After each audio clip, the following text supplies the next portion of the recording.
This meeting of the Akron City Charter Review Commission is called to order. I'll call the roll. Pedro Avalos, John Blickel.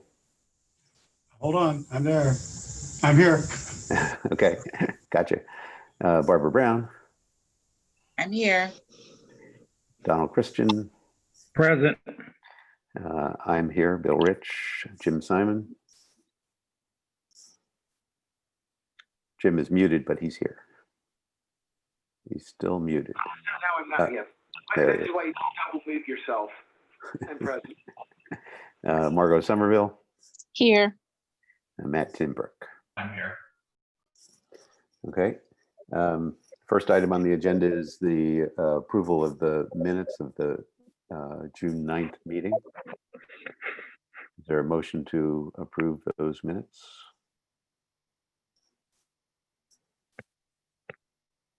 So moved. Moved by Matt Timbrook, seconded by Donald Christian. I have one correction to offer, and that is on page 2, first full paragraph, second sentence. State law provides for more reasons for holding executive sessions than, insert the word are, than are provided in this charter section. Anybody have any other corrections? If not, all in favor of, and I note for the record that Pedro Avalos is with us now. All in favor of adopting the minutes as amended, please signify by saying aye. Aye. Aye. Any opposed? Minutes are adopted without dissent.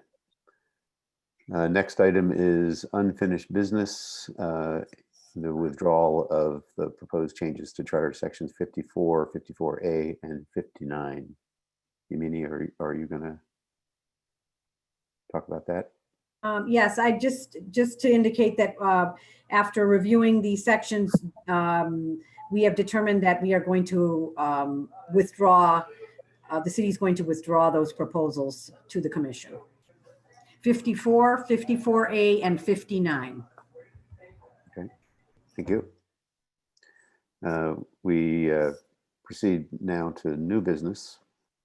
And the first item under new business is the standardization of gender neutral terminology. Does someone want to talk about that?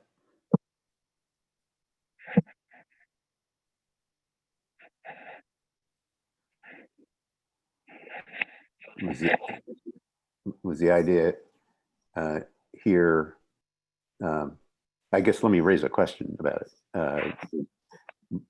I understand that the law director has authority to make editorial changes or corrections to the charter.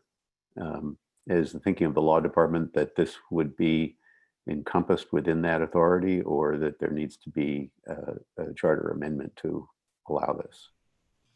Yeah, we did see that this was a matter presented. I think we'd have to just make sure, confirm this, but based on the language that's currently there is ability for the law director to make edits and changes. I would think that this would be one of those things that that could just be done. However, Ellen or Tammy, please correct me if I'm wrong, or if you feel it still would be necessary to at least approve for gender neutral changes to be done by the commission. So this is Ellen, sorry, I don't have video. I can just expound on that just a little bit. No, I think that's correct. The conversations we've had with Eve Belfance, the law director, are that we believe it falls within that existing authority. I think the question for the commission is, how do we enact that gender neutral language? Do we say he or she, or do we say they, the gender neutral singular they, which is considered to be more all encompassing of all persons. So I think that's probably the one subject area we wanted to go over with the commission about if there was an acceptance of one or the other of those options, saying he or she and keeping it that to that binary of two genders, or saying they and trying to encompass, again, any person. That's the question.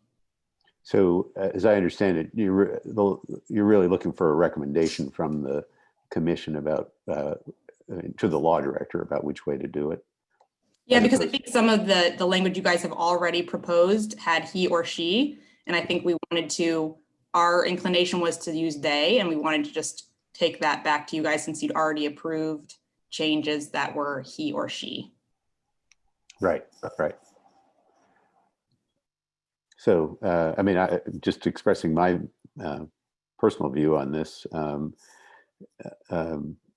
what I generally try to do in my own writing is to use the plural where possible. So you can use the gender neutral third person plural, they, but I think that's not always possible. And we've already seen some examples in the charter where it's referring to a person in a specific position, so there would only be one. You wouldn't be able to use the plural. I would be fine with using the they as a singular third person pronoun, but let's hear from anyone who wants to weigh in.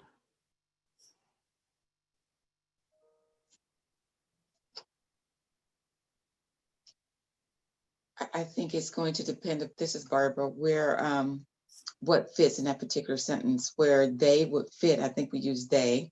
Where it doesn't, it can be he or she, and where it says chairman, it should say chairperson. Other thoughts? I concur with that.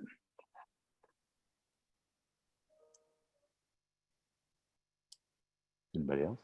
This may be overcomplicating it, Professor Rich, but what about the person instead of he or she?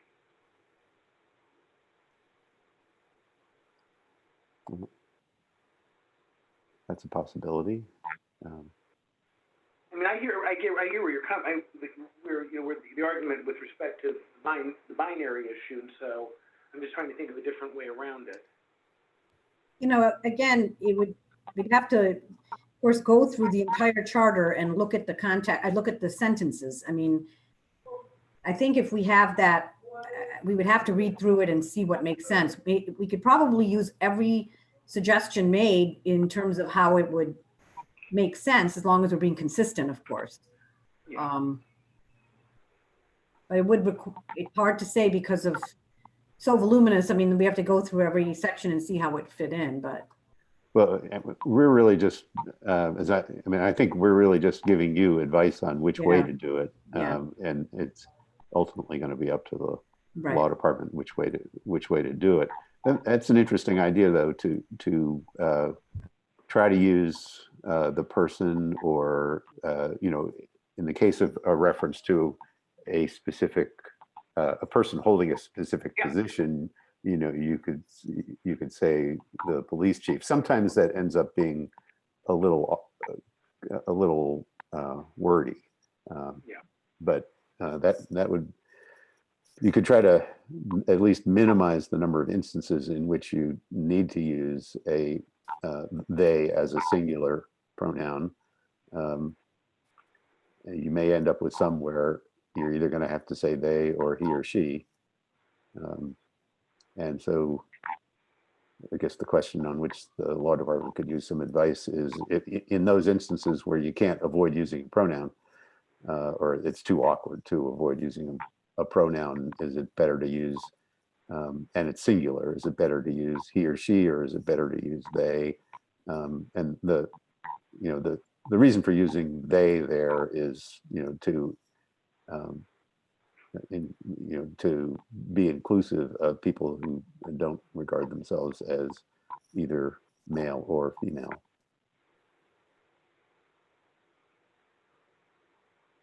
Okay. We will note that information and follow accordingly. I'm not sure we offered you much guidance on that last question.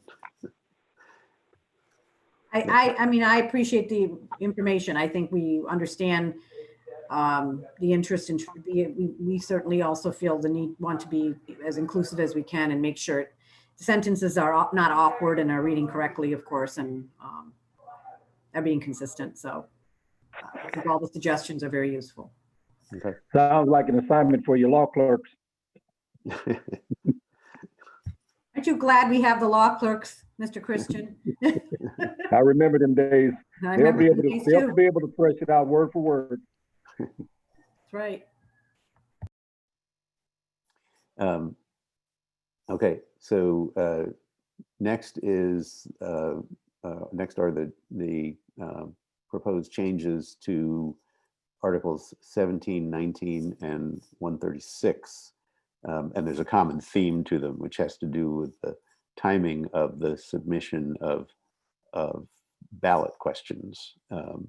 And as I've mentioned before, the 60-day deadline that appears in the charter in those three sections creates problems for the Board of Election. Didn't used to, but ever since the Uokava law, which requires that ballots be ready to be sent out, start to be sent out to military and overseas voters 45 days before the election.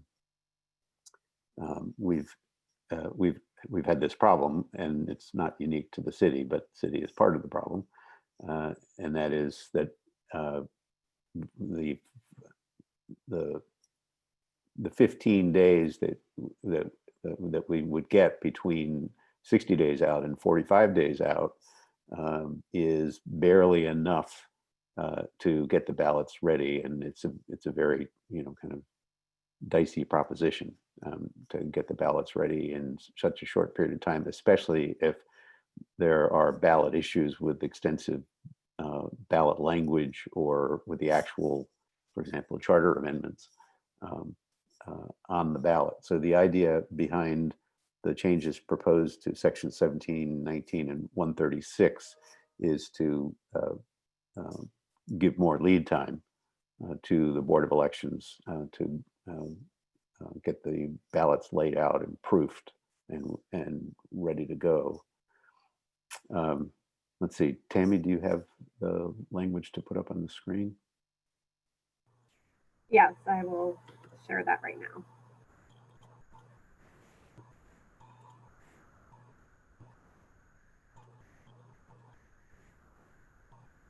Do you have it? Yep, there we go.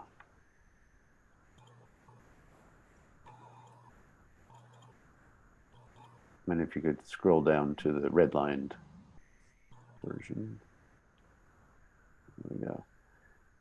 So section 17 deals with the initiative, citizen initiatives, which is the mechanism by which citizens can initiate ordinary legislation, ordinances. And this one is a simple change. It would just change 60 days to 100 days.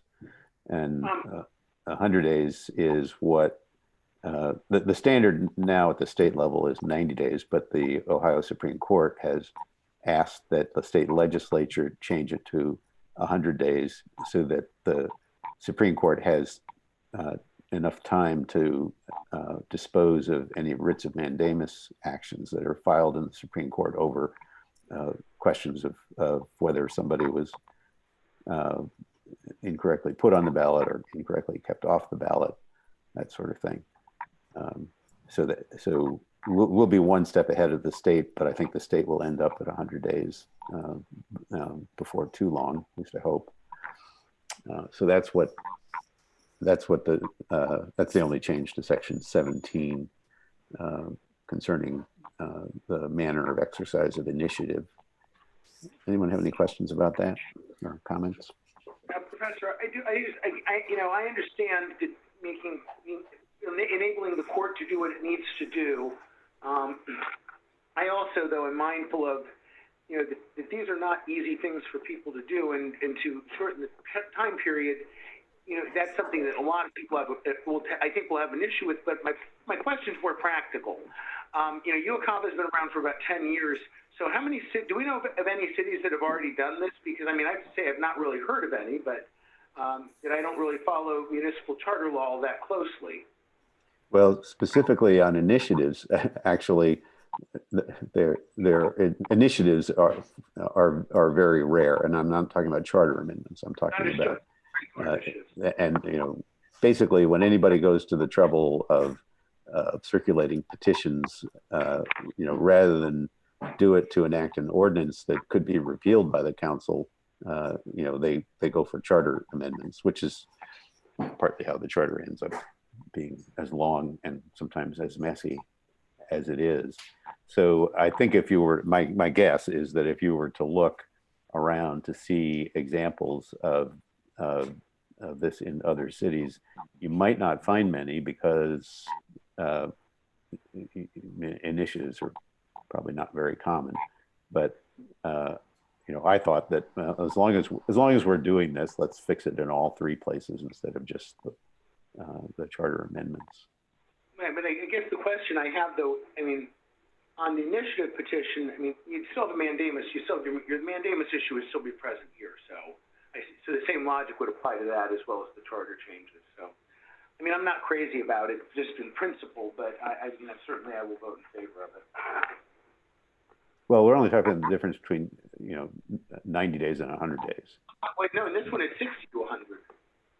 I know, but making it 90 is really so that the Board of Elections can get the ballots ready. Making it 100 instead of 90 is to allow an additional 10 days for mandamus actions to be disposed of. I don't mean to sound argumentative, but the last time I understood my addition, 60 plus 15 is 75, not 90 and not 100. So I mean, it seems to me that it just gets longer and longer. I mean, again, I have no personal problem with it, other than I don't like things that make it harder for people to exercise their right to initiative and referendum. I mean, I certainly want to vote for it, but it's something I don't like in principle. Well, this doesn't make them unable to do it. It just affects the timing of the election, you know, when it actually goes on the ballot. Yeah, so, I know, but generally people are working towards certain elections, and certain issues may become moot if they don't make the filing deadline for that election. Well, it's possible they would become moot, but then that would mean that there wasn't a need for that particular legislation if it became moot. But to go back to, I wasn't quite sure I followed what you said about 60 and 15. Well, I mean, we started at 60 days on this particular issue. And if UOCAVA has indicated that you have to have the ballots ready 15 days earlier than you would otherwise, then it would seem to me, you know, a more circumscribed change would be appropriate.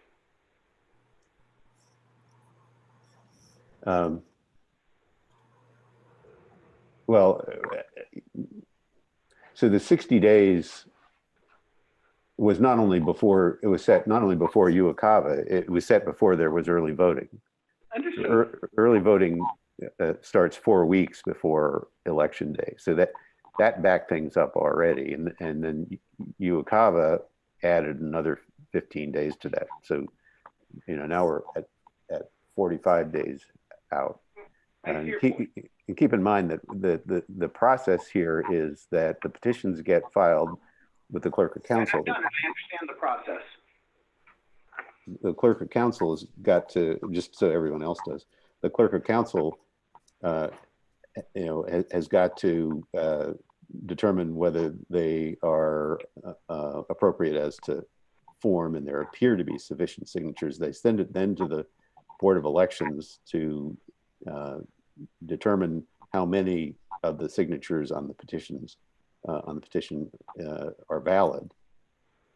Then it goes back to the council, which has to pass legislation to put it on the ballot. Then it goes to the Board of Elections to actually put it on the ballot. And well, you know what I'm saying, and I'm speaking now not only as a member of the Summit County's Board of Elections, but as a member of the Board of Trustees of the Ohio Association of Election Officials, and someone who is an election administrator, is that the 90 days, you know, which is the standard at the state level when they're in those instances where the Ohio Constitution doesn't control, is about what's needed, actually. And then the Supreme Court asked to be given 10 days to dispose of mandamus actions. So that's the thinking behind it. Are there other comments or questions about the proposed change to Section 17?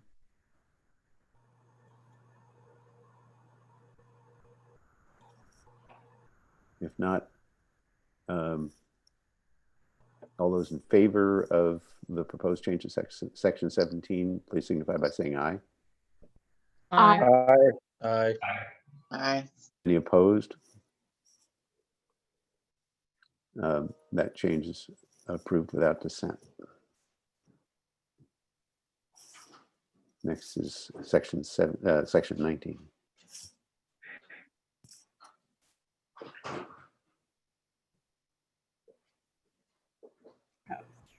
This deals with referenda, which is the process by which citizens can prevent a law enacted by an ordinance enacted by the council from taking effect, becoming law and taking effect. Same change here, 60 to 100 days. Any questions or comments about that?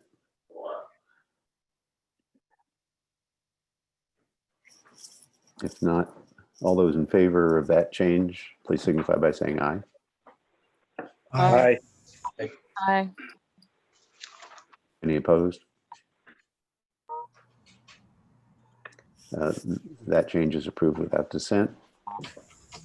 Next is Section 136, which deals with charter amendments.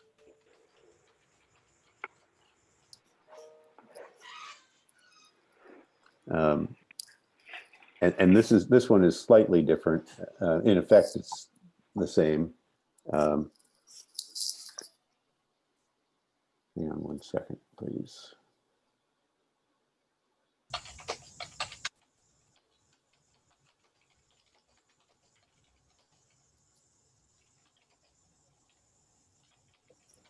So this one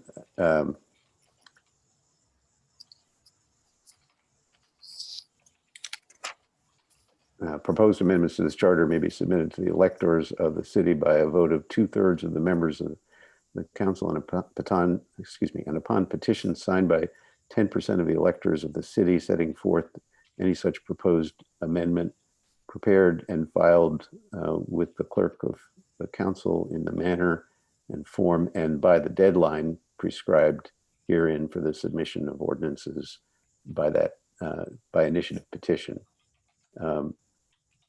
So what this is sort of indirectly doing what the others are doing. That is, it's requiring the petitions to be submitted to the clerk of the council by 100 days out.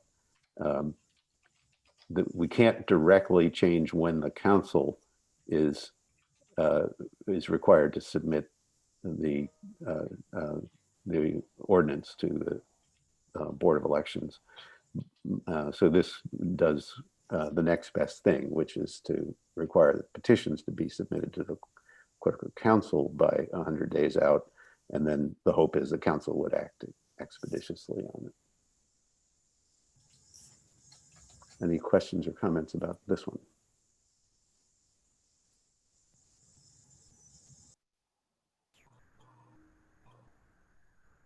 Okay. All those in favor of this change, please signify by saying aye. Aye. Aye. Aye. Any opposed? That amendment is approved without dissent. Okay, so next is discussion of other charter ideas for charter changes, the other provisions of the charter. Matt, you sent an email with some thoughts. Do you want to start? Sure, thanks. Yeah, just reading through all the sections, and obviously that the first one has kind of already been addressed under the new business, so I'm not sure how necessary that may be, but just using that section to potentially give the law department the power it already has, just to put it into the charter for the general neutral language. But I think we already have a plan of action for that, so, or somewhat of guidance to the law department. So let's move though to the section 83. When I was reading that, the current language, let me just repeat, the director of finance shall be a person who has had experience in banking, accounting, or other financial matters. I guess my initial thoughts were listed there. That's vague. What type of banking experience? Are you talking about a teller? Or, I mean, I was just looking to see, similar to other departments that we have specific requirements. And I don't have an answer for this necessarily on what type of qualification to have, because a CPA or EA, enrolled agent, you wouldn't necessarily want to make that a requirement, because that's not the route many of those who work in city finance probably took. They probably worked their way up through city department, so they may not necessarily have that qualification. But I think for a city such as Akron, there should be some level of accreditation or significance of background that is at least the lowest hanging bar for that person to reach. So that was just kind of my initial thoughts on that section 83. Okay, If I so could just add one thing to think about, I appreciate what you're saying, Matt. But while the charter lays out some very general powers and duties under the power duty section, the city would have, and I don't have it in front of me here, so I can't, but they would have a job, I think there would be a classification description, which would be a little more specific for that position. And that's actually a Stacy Doty question, and she's not with us here tonight, but I can check into that and pass that along if one exists, to at least show the commission there's more particular language about what the specific duties would be required, qualifications. Follow up on that. This is Ellen again. I don't believe, and maybe Tammy can correct us, but I don't believe there are job descriptions for cabinet members, because they are unclassified positions that are set out in the charter. So I don't believe there is going to be a classification for someone like the director of finance.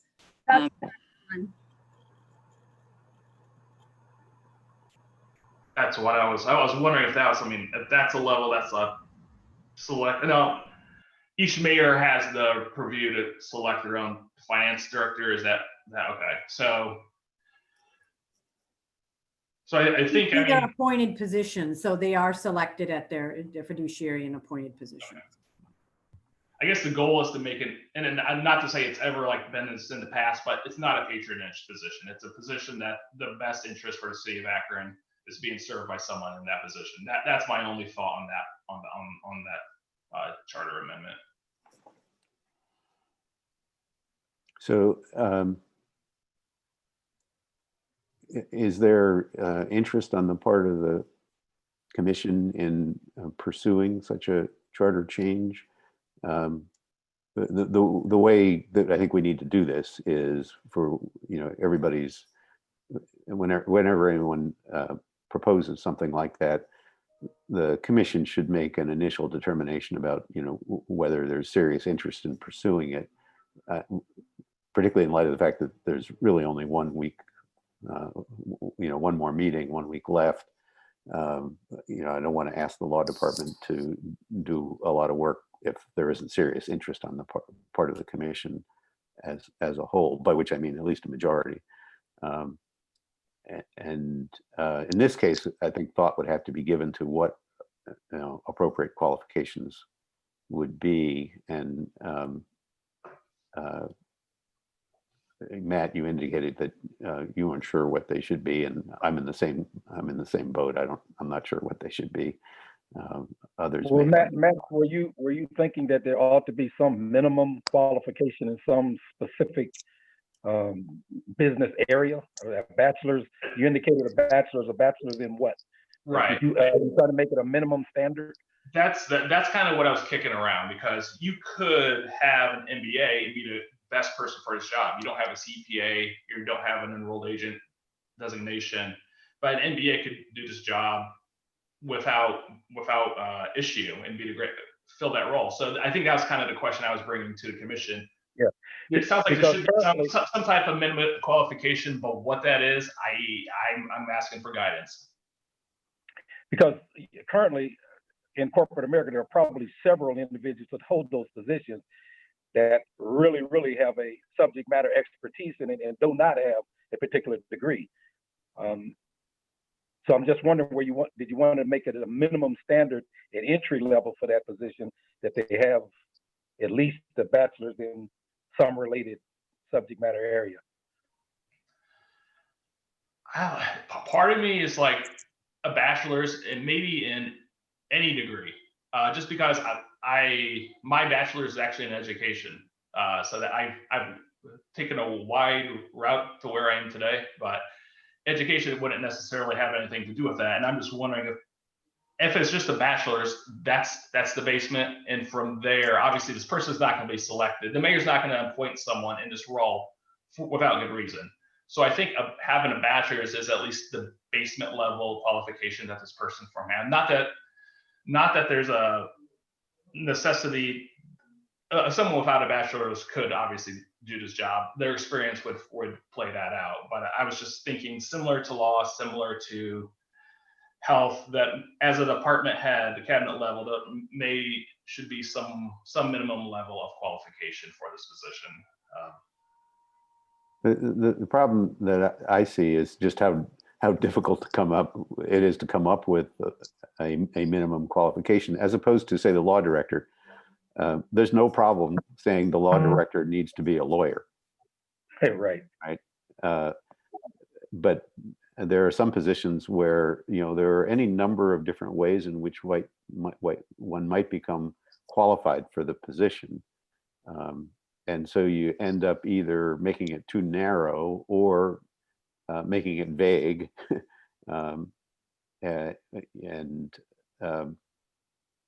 Because you're not going to be able to list all the ways in which somebody could end up being qualified to do the job, capable of doing the job.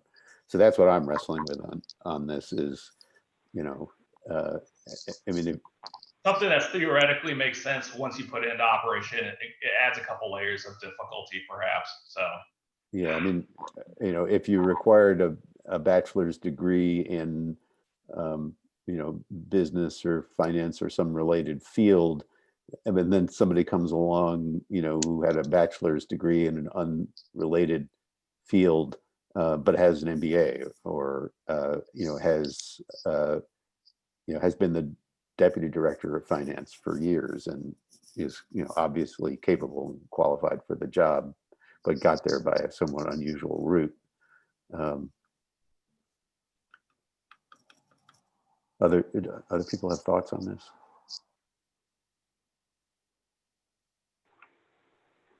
I would say also with the idea of standards, one of the things I saw working in government is that you have people who get to very senior positions through really a lot of on-the-job learning, and I think that one of the challenges is that, again, if we start to insert what in 2020 might be objective standards, that might frankly prevent people who've been working for the city or county for 25 years from a position that they're eminently qualified for based on what they have learned over the course of their career.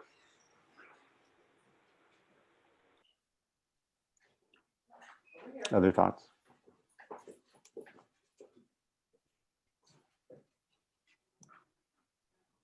I think we should go ahead and make a decision about whether to ask the law department to pursue this or not. And I'm thinking I'll just ask for yays and nays on it. How many people would like to or are seriously interested in pursuing this? This is not a commitment, but are seriously interested in pursuing this particular proposal. If you are, say aye. Aye. I'll say aye. I think I heard 3. Opposed? Say nay. Aye. Aye.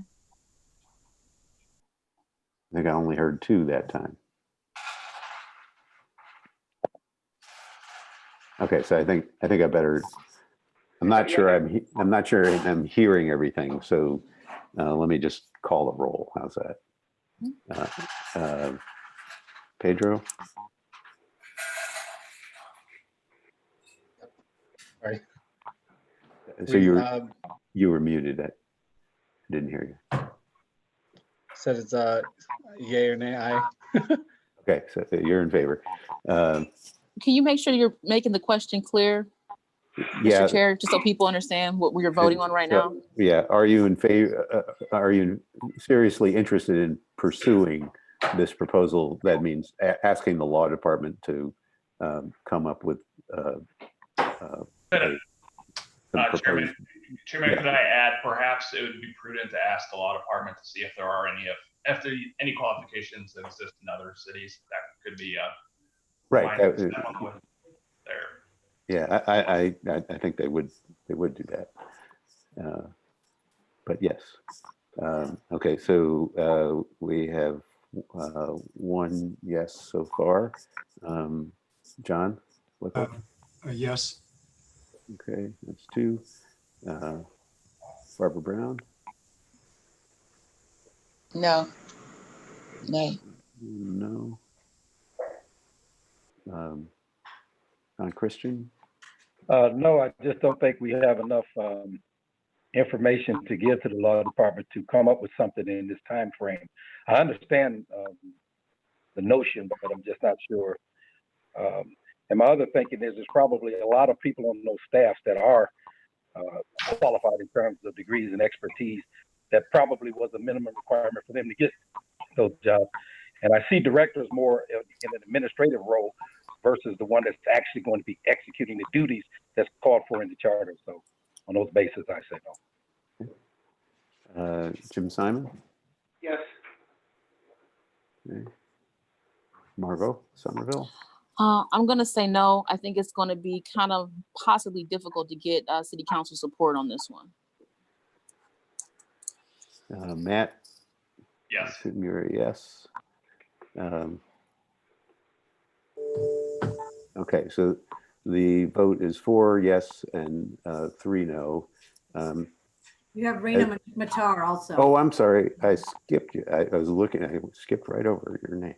So, Reina. That's okay. The way that I relate it to how at-will unclassified positions are in the county, I'm just going to go vote no, because that's typically not how the at-will positions are. It's more based on experience. The degree also comes with it, but it's really based on experience. So I'm going to be a no vote. All right, so it's 4-4, and then as chair, I cast the tie-breaking vote, and I will vote no. I'm just very skeptical that we're going to be able to come up with qualifications that are determinate enough that they'll be meaningful, as opposed to vague, but and not so and not too narrow. So I'm afraid that if we make them meaningfully specific, then we'll end up eliminating people who would indeed be qualified.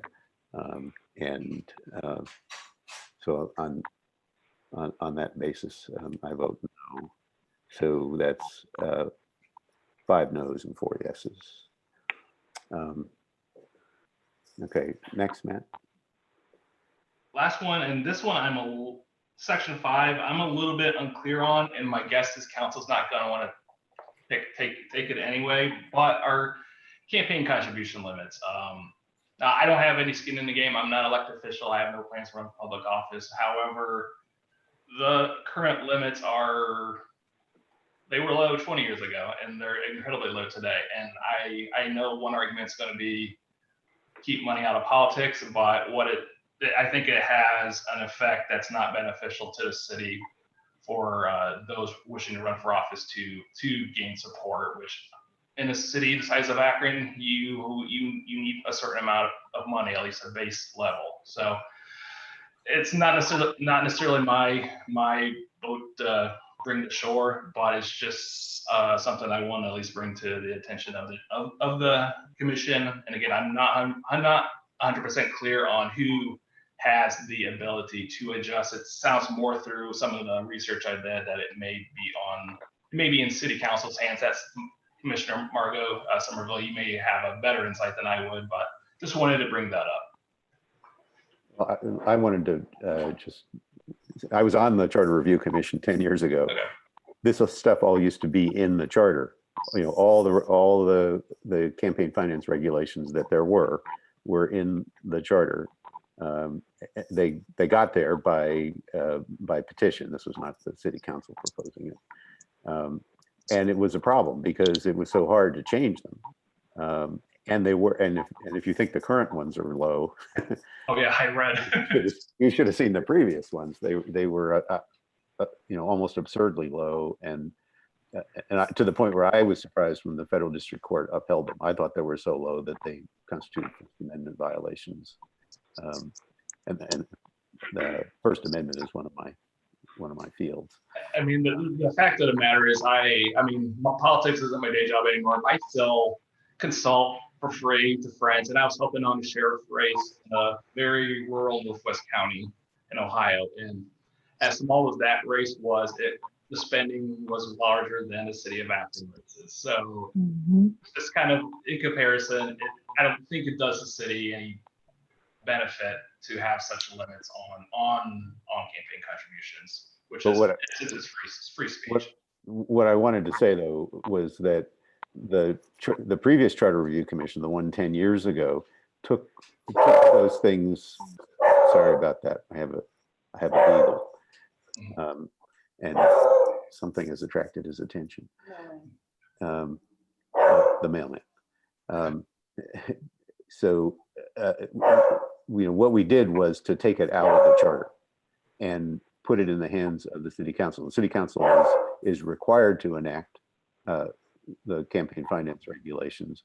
They have the power to change them. And in general, it's really not a good idea to have something as specific as campaign contribution limits, dollar limits in a charter, as opposed to in ordinary legislation that can be changed. That was the thinking of the Charter Review Commission 10 years ago, and it is within the power of the city council to increase those limits. Margot, did you want to add anything here?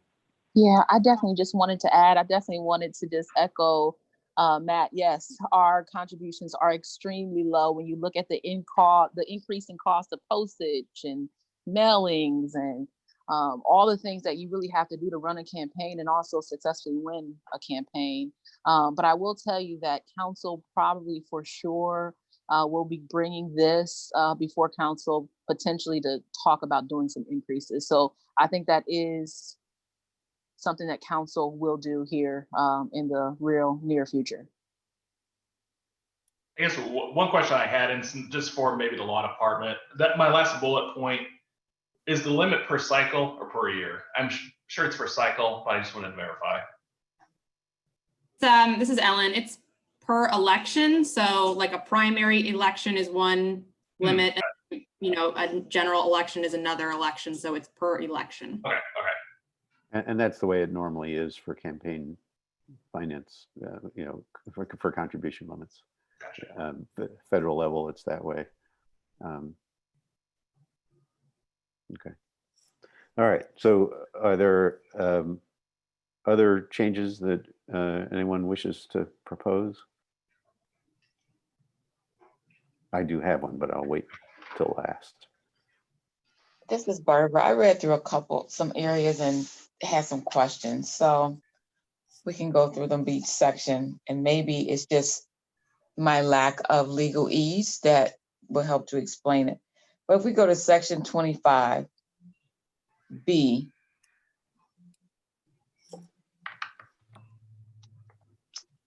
it reads, I think this is supposed to be an or and not an and, but ordinances or resolutions providing for the approval or disapproval of appointments or removals and appointments or removals made by council. I don't know what we're saying.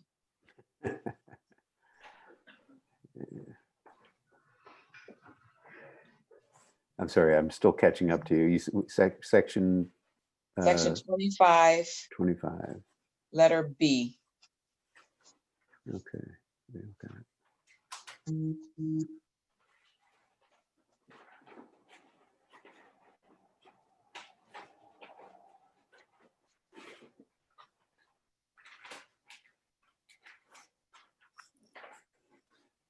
Ah, okay.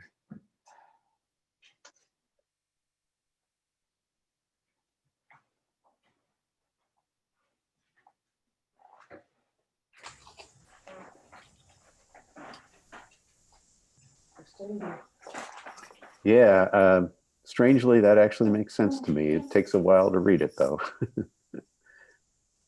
So what it's doing is it's taking out from making not subject to referendum any action by the council. That would be by way of ordinance or resolution that either approves or disapproves of mayoral appointments or mayoral removals of people from office, or approves or disapproves of appointments or removals that are made by the council itself.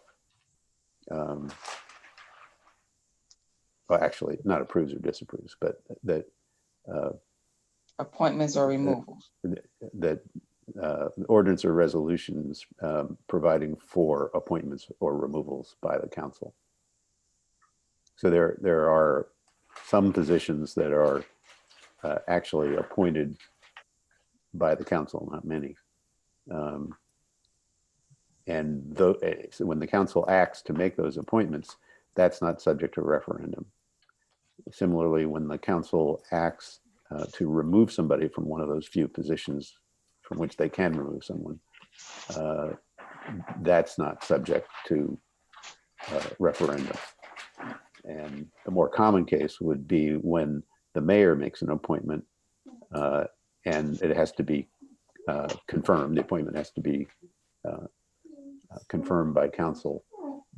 Council's action there too is not subject to a referendum. And the same thing with the mayor removing somebody from office where there needs to be council approval of that. That's not subject to a referendum. Okay, as long as it didn't make sense to me, but if it makes sense. Yeah, it takes a while. Yeah, I mean, you got to read it several times. That's right. it took me a while. Okay, so section 63, the charter editorial authority. Number 4, we use the word officer, and I believe we mean office. Again, it's section 63, number 4. Let's let Tammy find that and get it up.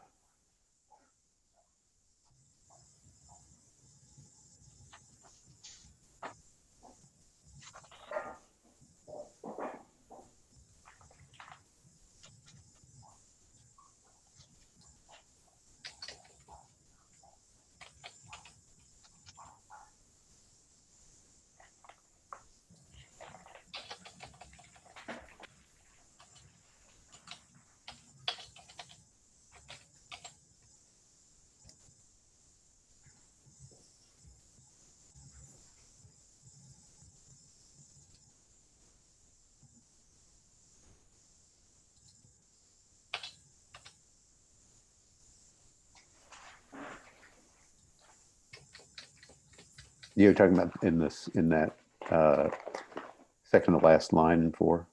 Yes. Yeah, the name of the officer created. I think you're right.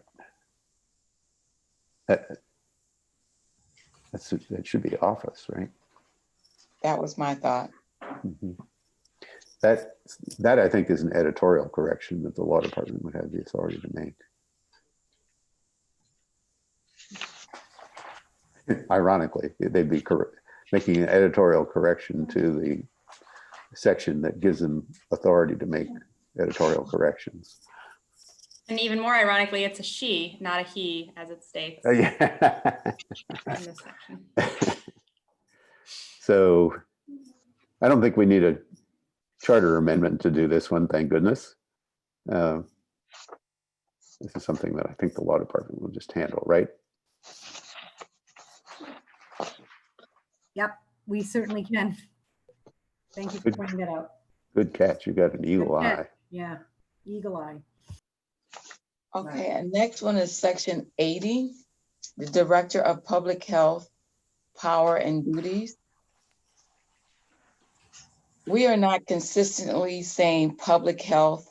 Some places we say the Director of Health, other places we say the Director of Public Health. It's not consistent throughout the document. I caught it there and I caught it a couple other places.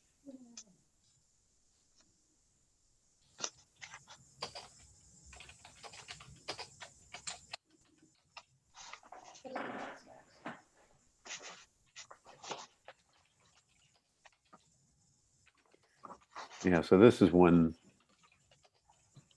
it looks like at some point a change was made in the title and it didn't get done consistently through the Yeah. charter. Yeah. But this happens to be one where there was even thought given to just eliminating that from the charter, as I recall, because it's really Summit County Public Health now. Yeah, Because- there is no longer, this has been merged into the Summit County Department of Public Health. So again, if we were to, leave it, I would think that the changes could be editorial again if we Right. needed to be consistent. Right, yeah, I think changing it to or from public, from public health to health or vice versa in the places where it needed to be done. I'm not sure which is the more recent one, but that would be editorial. The law department could do that. In this case, it doesn't really have any application anymore, as I understand it.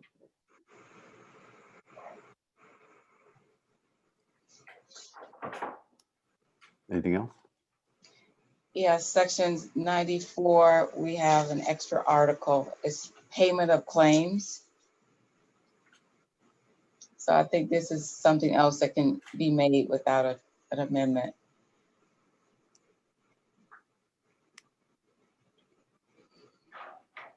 We make the statement, supplies and materials delivered or work done shall be duly inspected and certified to by the head of proper department. I think we just want to say certified by the head. Two prepositions. Which line are you in? I'm sorry, I think it was line 4. Line 4, yes. Certified. No, I think it means certified to.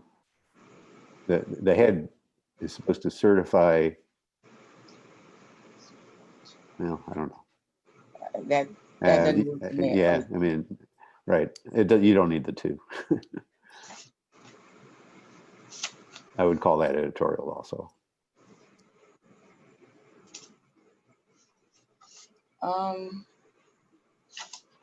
Section 101, 101A,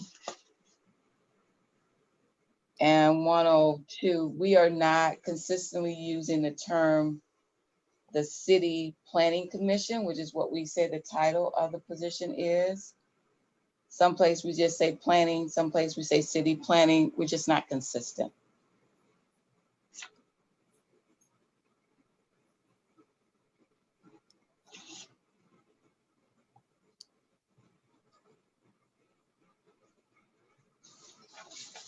Yeah, I think this is editorial also.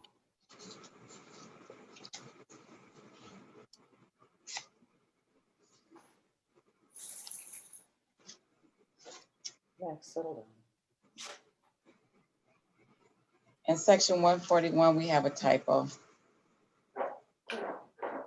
on number 7.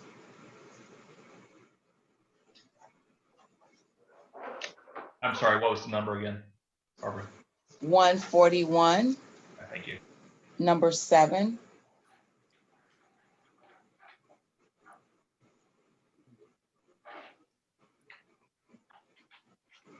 I think it should be permitted or set forth by law. It was supposed to be permitted by or set forth by law. Sorry, that one letter had gotten deleted somehow.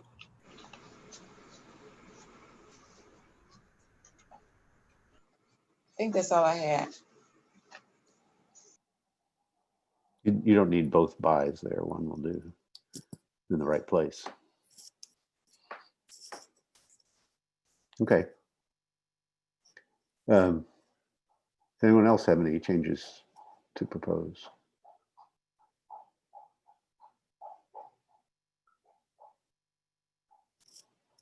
Okay, then I do have one, and the idea here is for the charter to mandate that City Council enact an ordinance to provide for the prompt, let's say, release of video from police body-worn cameras and dashboard mounted cameras. Those kinds of devices are now in common use. When incidents occur, particularly incidents involving the use of deadly force, but sometimes other kinds of non-deadly force as well. There's often a cry and a legitimate need for public disclosure of those recordings. Under state law, those recordings cannot be released until certain events occur. And the idea here is to assert home rule so that the City Council could set for Akron its own standards concerning the public release of those videos, so that people can have more information and more confidence in the openness of the government when it comes to those kinds of exercises of power by the police force. So at this point, this is an idea. I don't have language to propose or anything, and the question is there enough interest on the part of the commission to ask the law department to pursue this and to draft an amendment to the charter for us to consider in the next meeting. And I do want to emphasize that the idea is not to put in the charter what the rules should be, but only to have the charter direct the City Council to enact such rules. Margaret? Thank you so much. I just wanted to definitely speak in favor of this proposed idea.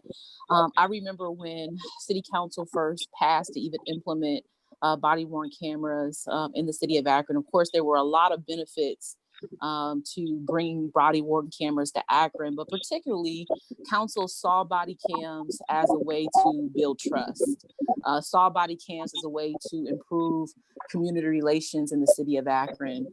When details of a shooting are unknown and when those videos are withheld, it does undermine the public's confidence in law enforcement. Transparency is so important. And when we can get access to those videos to the public sooner versus later, it does help to build that trust between police and community.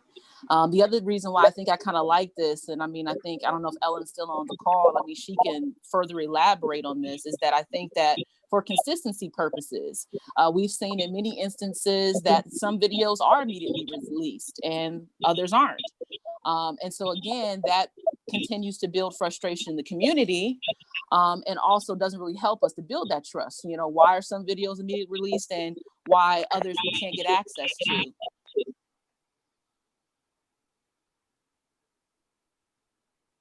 So And that's my comments.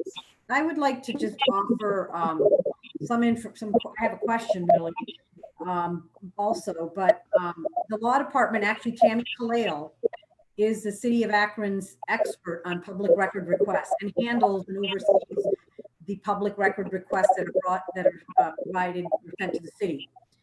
And that includes the body worn camera videos that are sent over. So the body worn camera videos just very generally fall under the purview of public record requests and are required to be released. The only thing that there may be where it's not immediately released is usually because there are exceptions under the public record rule itself, where in the course of an investigation, we cannot thwart an investigation and it's not immediately released. And Tammy can probably, elaborate on that, but there are reasons why that happens. But there is a requirement that any public record, in the normal course of business, of which a BWC falls under, would be released and is released. And in fact, there is, so much voluminous information and tapes that are gone through daily by the law department, and to determine, to answer the voluminous requests that are out there. So just so you're aware of this fact, and I think that just needs to understand the process of what happens. So I don't know, Tammy, if you want to add anything further to that. Sure, yeah. Ellen, yeah.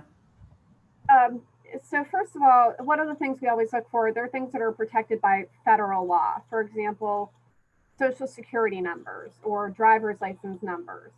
And those are things that we would be violating federal law if we release them. There can be numerous recordings, depending how many officers respond to a call. So it's not always, just simple review of one video to get them out. There might be numerous videos from an incident. There's also the concern about ongoing investigations. So if there is going to be a criminal investigation, then there are certain exemptions in state and federal law that might apply. There is some case law from the Ohio Supreme Court. It's not yet as clear as we would like. It's still a developing area of the law, but certainly letting criminal investigations run their course is definitely a concern. I think Alan wanted to make a comment also. Yeah, I don't have to add much. I think the question for the commission, as I understand it today, would be, is there an interest in, hold on just a second. There is an interest in putting something into local, both the charter and the code, that would differ from the exemptions or the way that the procedure is currently done under state law, to provide greater or earlier access to body camera footage recorded from Akron police officers. So I think that's really the fundamental question. And then of course, those details could be looked at by the law department, if there was that interest. So I think if I understand the proposal correctly, it would be, do we want to do something differently here in Akron to, again, provide earlier, greater access to body camera footage for members of the public? That's the question. Yeah, Professor, I'd like to ask you what would take precedence in this matter if council was given the authority to propose whatever, if that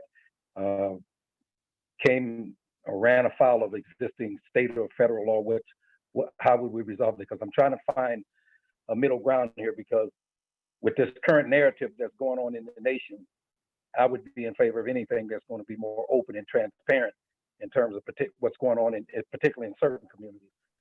So that said, what's your thought in terms of what would really carry the day at the end relative to federal law, state law? I mean, would it even happen if we passed it? Would it even be possible based on what the law department is saying? These other exceptions regarding investigations and so forth. But from a community standpoint, I certainly understand, particularly with this national narrative that we're all aware of, where is the middle ground here? What can happen? So insofar as federal law would prohibit the release of a particular, say, video clip, of course, the city would be bound by that, right? Because federal law, as you well recall, is supreme over state law. But I think that those are not likely to be the instances that are of concern here.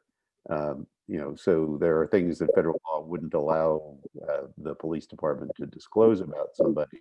But if we're talking about, body cam footage that shows the use of deadly force, those are probably not things that federal law is going to come into play as a practical matter.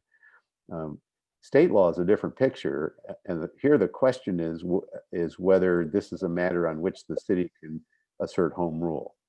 If the city can assert home rule here, then the fact that state law is to the contrary doesn't matter. The local ordinance would prevail. And if we decide to ask the law department to go ahead with this, one of the things they would need to do is to do some research on the question of whether this is a matter for home rule. The preliminary indications are that it may well be, but we don't have an opinion from the law department on it. So the idea would be essentially to ask the law department to consider whether this is a matter where at least a good argument can be made that home rule applies. And if so, to draft a very simple charter amendment that would direct the council to enact ordinances that make the rules concerning the release of the body cam and dash cam footage, prompt release of body cam and dash cam footage. The details would need, number one, the details shouldn't be in a charter. That their charters are just too difficult to change, and this is something where experience may well suggest that there should be modifications to whatever the rules are. You want council, I would want council to be able to adjust those rules based on the experience of the city, run into problems or see opportunities. So, all that I'm suggesting would be a very short, simple charter amendment that would create a mandate for the council to enact such rules, assuming the law department concludes that asserting home rule here is legally defensible. If I could, I just wanted to add to, President Somerville had asked a question that I didn't answer earlier about how some videos are released and some are not. So I think, and for those who are not very familiar with public records law, many of the exemptions or exceptions that to the public records law that allow the city to withhold these records, one that Yamini mentioned was the confidential law enforcement investigatory record. So during an ongoing investigation, the city is not legally required to produce records related to that investigation. However, that is what's considered a discretionary exemption, meaning that we can release that information or those records in the city's discretion. So that creates scenarios where the city may release certain footage for some reason and not release similar footage for another reason when they're both in the same stage of investigation. And I think that can be very confusing for the community to understand why, certain body cam footage is released and others is not. So I think that's the point that President Somerville is trying to make. And I just wanted to kind of expand on that a little bit. Mhm. Other thoughts or questions? Professor Rich, we did look at other cities to see if they had provisions on public records. And it is not common in charters, at least not the ones that we did a preliminary look at. We did not do a deep dive, but just wanted to let you know that. Mhm. Well, my own view is that it would be good for Akron to assert some leadership here. Get out in front. Agreed. Anyone else have comments or questions?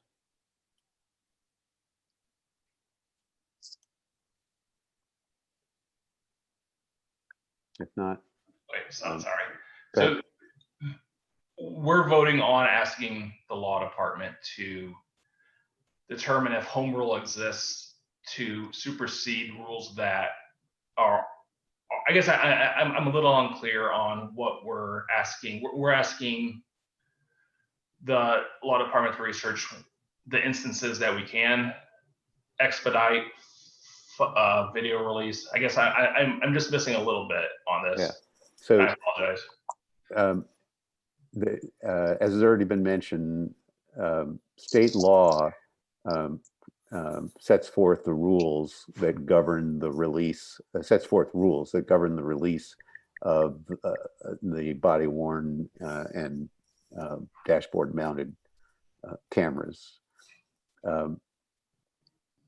The question is whether that is a matter on which there can be home rule. In other words, on which the city can deviate from those rules, have rules that are different from those. If the answer is no, then we wouldn't proceed any further.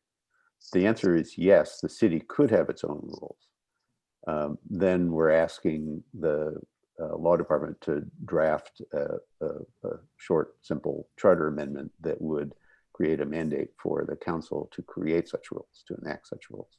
Okay. And then the details of them would have to be worked out by the council in conjunction with the law department. Okay, thank you. So this is more research of home rule or not, or versus state authority. Whether home rule applies here. Thank you. Mhm. Any other comments or questions?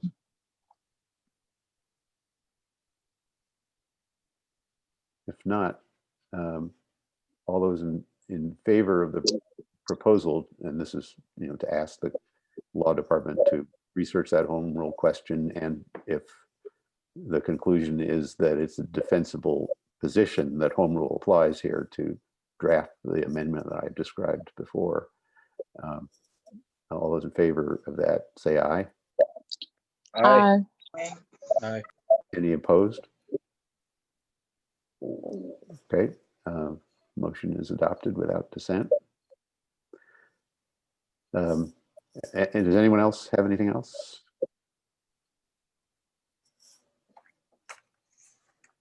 If not, I actually had just a quick question.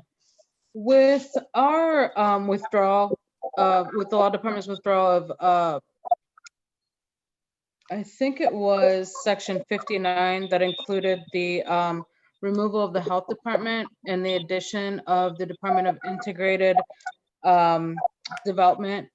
I saw a lot of the charters in there have the Department of Planning and Urban Development, which I know now is encompassed under the Department of Integrated Development. Are we not looking at updating that in the charter, or is that something for future updates? This is Ellen, I can try to answer that question. I think it definitely was contemplated, making that proposal to formalize in the charter the way that the current structure is with the Office of Integrated Development. I think from our perspective, it was sort of a, how much bandwidth will the voters have this year to propose changes, and we have a couple other, pretty weighty recommendations that are coming to the voters. If City Council approves this commission's recommendations related to civil service and procurement and some of those other things, I think we felt that maybe letting OID kind of flesh out their procedures over a period of time and then going to the church and kind of formalize that might make sense in future years. But we didn't feel that it was necessary to do it. So we thought we would kind of save the voters from having to, understand another complex charter change that wasn't essential, in order for us to conduct business the way that we are, if that makes sense. Yeah, it does. I gotcha. Thank you, Ellen. Anything else anybody wants to bring up?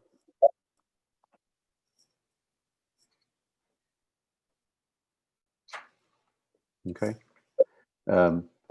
Next item on the agenda is the setting of a public hearing date. We do need to have an opportunity for the public to be heard, to comment.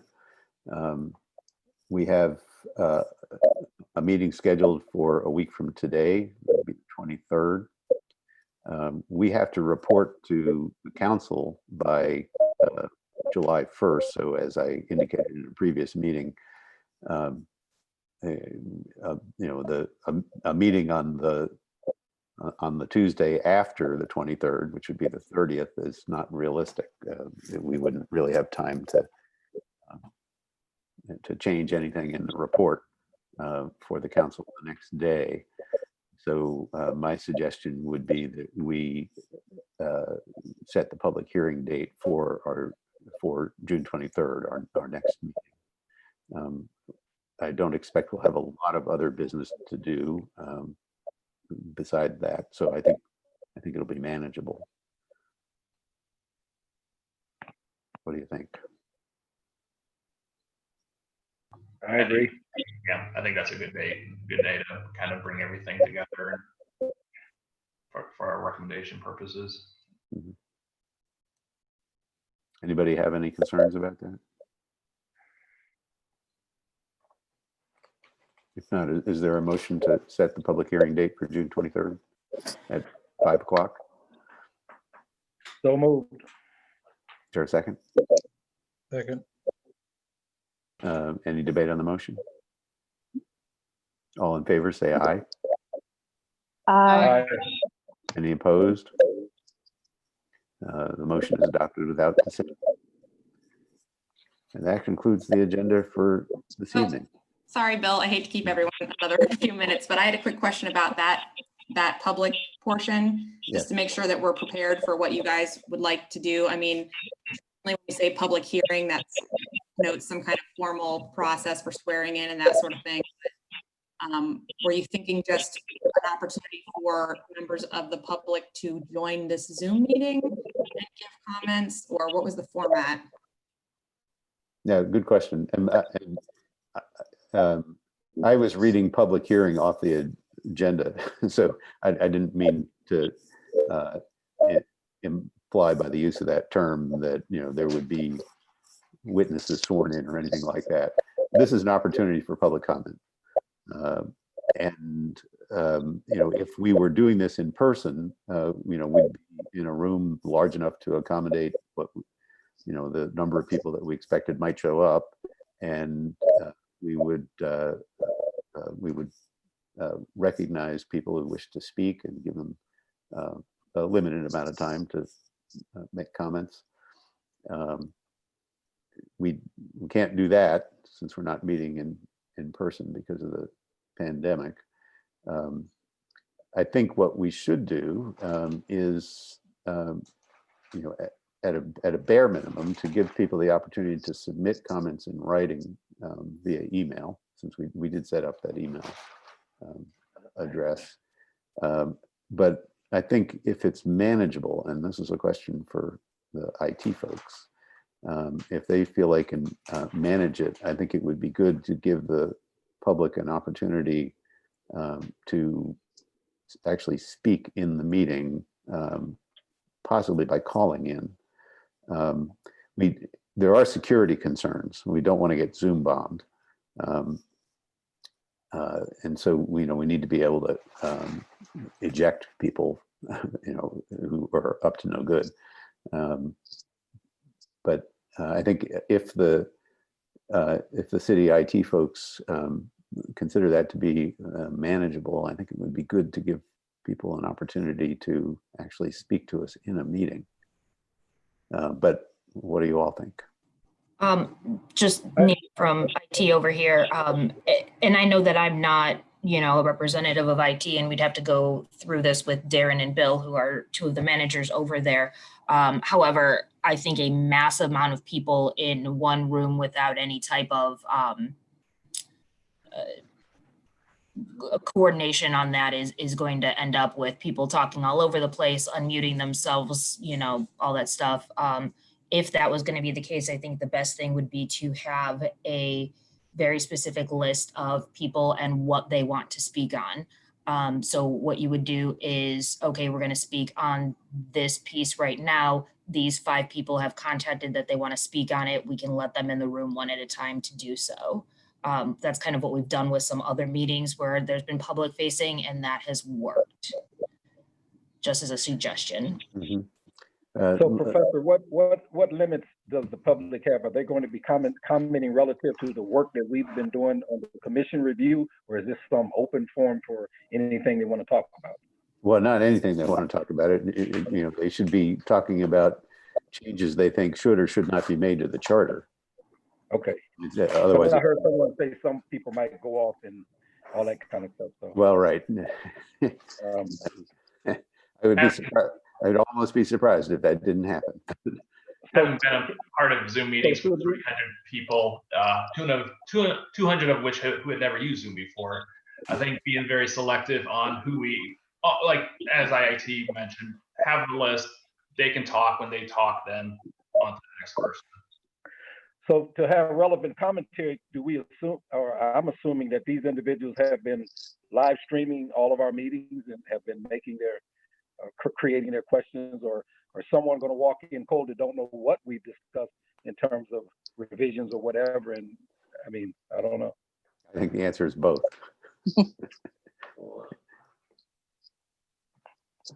Margo? All of these meetings have been live streamed, so. Right, but we don't know whether the people who will choose to comment will have been watching. Right. Absolutely. Well, that's I why I was gonna said ask- relevant commentary. Right. How are we going to publicize to the public about this? And if we are going to do any type of notice, potentially in the notice, what we could do is we can actually have people, either contact a certain contact person and their name could be added to a list to actually speak during that comment time. Yeah, this is Ellen again. President Somerville, you're really spot on to what I was thinking, because we have actually sort of developed a procedure through the law department for other public hearings, which have been more formal for different boards and commissions that are meeting on Zoom.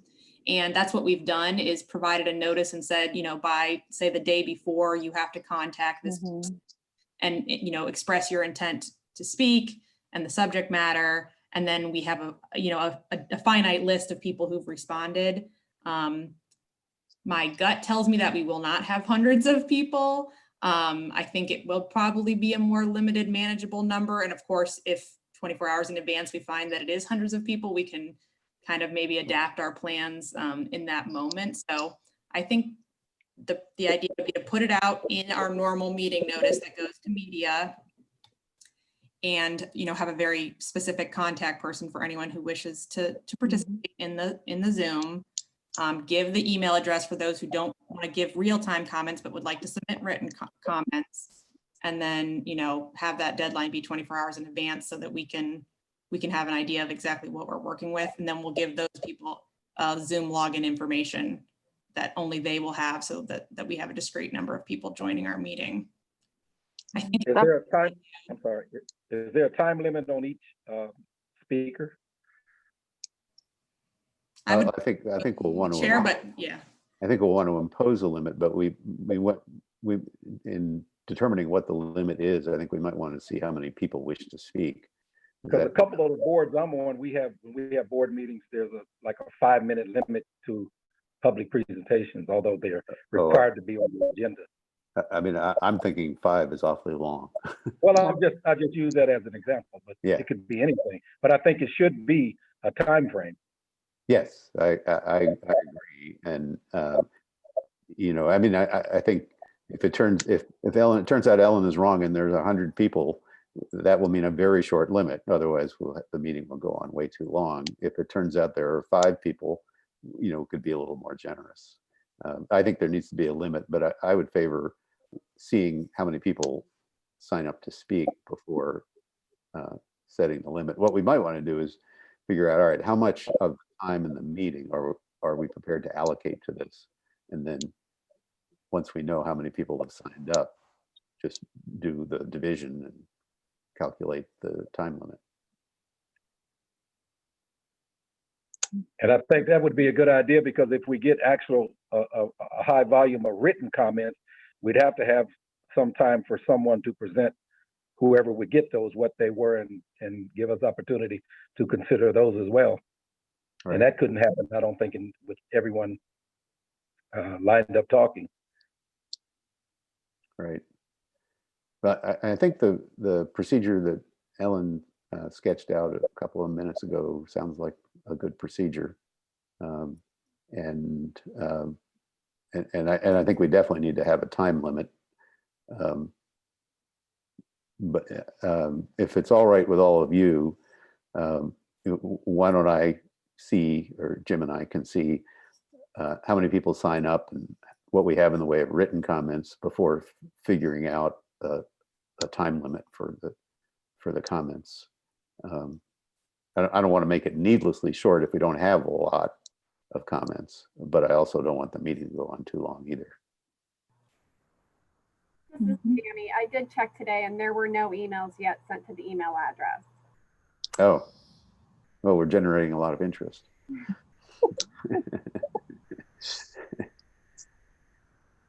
There's a certain advantage to being boring, I think.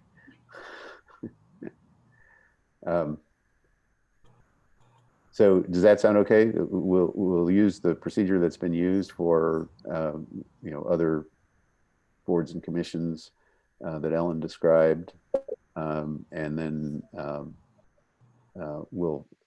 the vice chairman and I will figure out what a reasonable limit is once we know how many people are asking to speak, and how many people submitted written comments and how long those comments are. And we'll take those up near the back end of the public comments, near the back end of the meeting. So, you know, we will probably have something to discuss, you know, concerning the body cam issue. And let's see, was there another one out there? That might be it. We'll take that up first, and then go to the public comments after that. That sound all right? Sounds good. Sounds good. Okay. We will do that then. Anything else for the good of the order? If not, is there anyone who objects to adjourning this meeting? Hearing no objections, I declare us adjourned. Good Thank you, evening. everybody.